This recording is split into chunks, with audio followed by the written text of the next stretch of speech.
जय श्री कृष्ण। हरिओम। नमस्कार।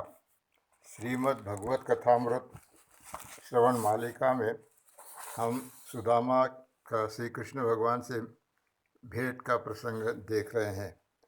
कल हमने देखा था कि सुदामा में सब सारे सद्गुण थे, परंतु एक ही अवगुण था कि मैं कुछ मांगूंगा नहीं या मैं कुछ नहीं मांगता।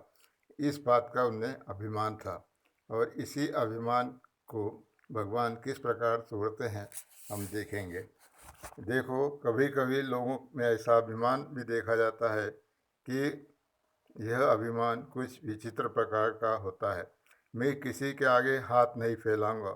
जीवन में ऐसा अभिमान चल नहीं पाता, और यदि कोई ऐसा अभिमान करके बैठ जाए कि मैं भगवान से कुछ भी नहीं मांगूंगा, तो वह किसी भी तरह नहीं चलता।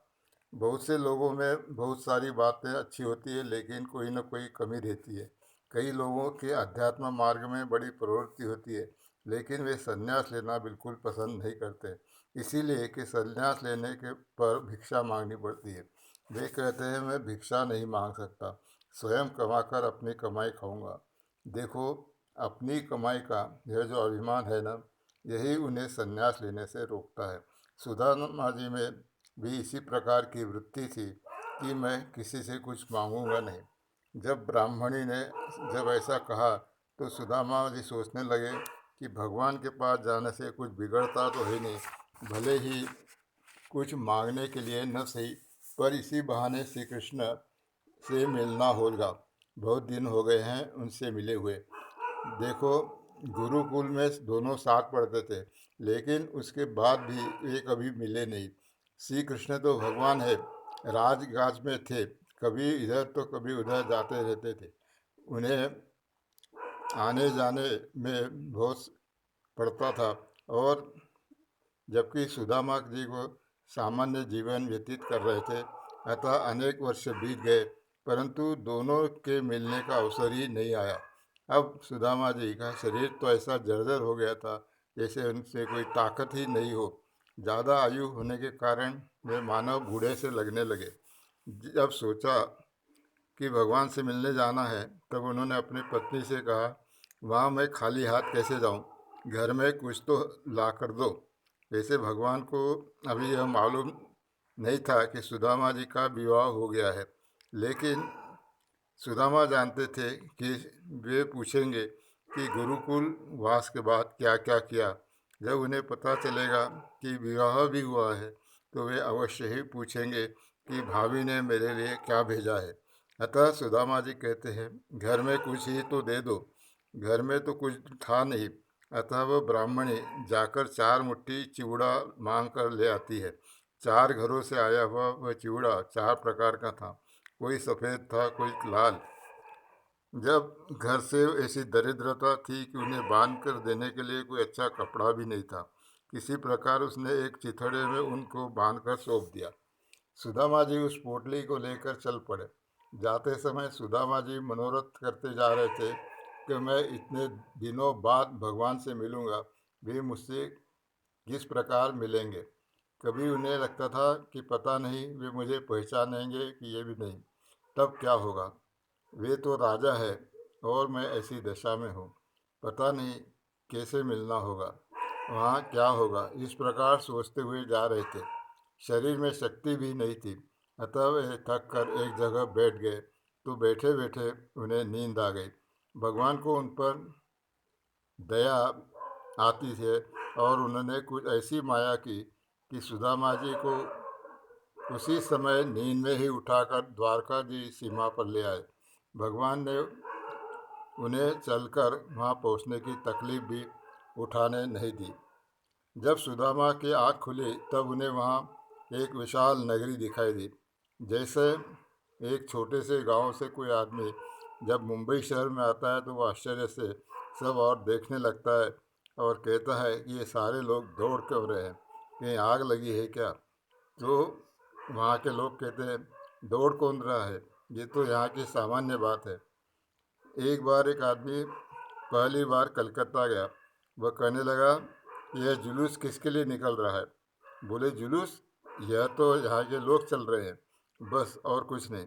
तो इसी प्रकार सुदामा जी देखने लगे और उन्हें लगा कि यह कैसी अद्भुत नगरी है। वह तो सोने की द्वारका थी, चमचम करने वाली। सुदामा जी ने देखा कि वहाँ चौड़ी चौड़ी सड़कें, विचित्र विचित्र हाट बाजार है और न जाने क्या क्या चीज़ है। चलते चलते वे राजमहल के सामने पहुंच गए। उनको यह भी समझ में नहीं आया कि महल महल में पहुंच गया हूं, इसलिए कि उन्होंने तो वहीं सारे ही घर उन्हें महल लग रहे थे। श्री कृष्ण जी के महल के द्वार पर खड़े द्वारपाल से कहते हैं, श्री कृष्ण का महल कहीं है, कहाँ है? द्वारपाल कहता है, यही है। यद्यपि श्री कृष्ण के अंतःपुर पहुँचने के लिए सैनिकों की 3 छावनियाँ तथा 3 ड्योढ़ियाँ पार करके जाना पड़ता था, तथापि वहाँ ब्राह्मणों के लिए कोई रोक टोक नहीं थी। वे सीधे श्री कृष्ण के महल तक पहुँच सकते थे। तो सुदामा जी भी चलते गए और वहाँ पहुँच गए जहाँ श्री कृष्ण रुक्मिणी जी का के पलंग पर विराजमान थे। अपने बाल सखा को देखते ही भगवान तत्काल उठकर आए और सुदामा जी को बाहों में भर लिया। कवियों ने वर्णन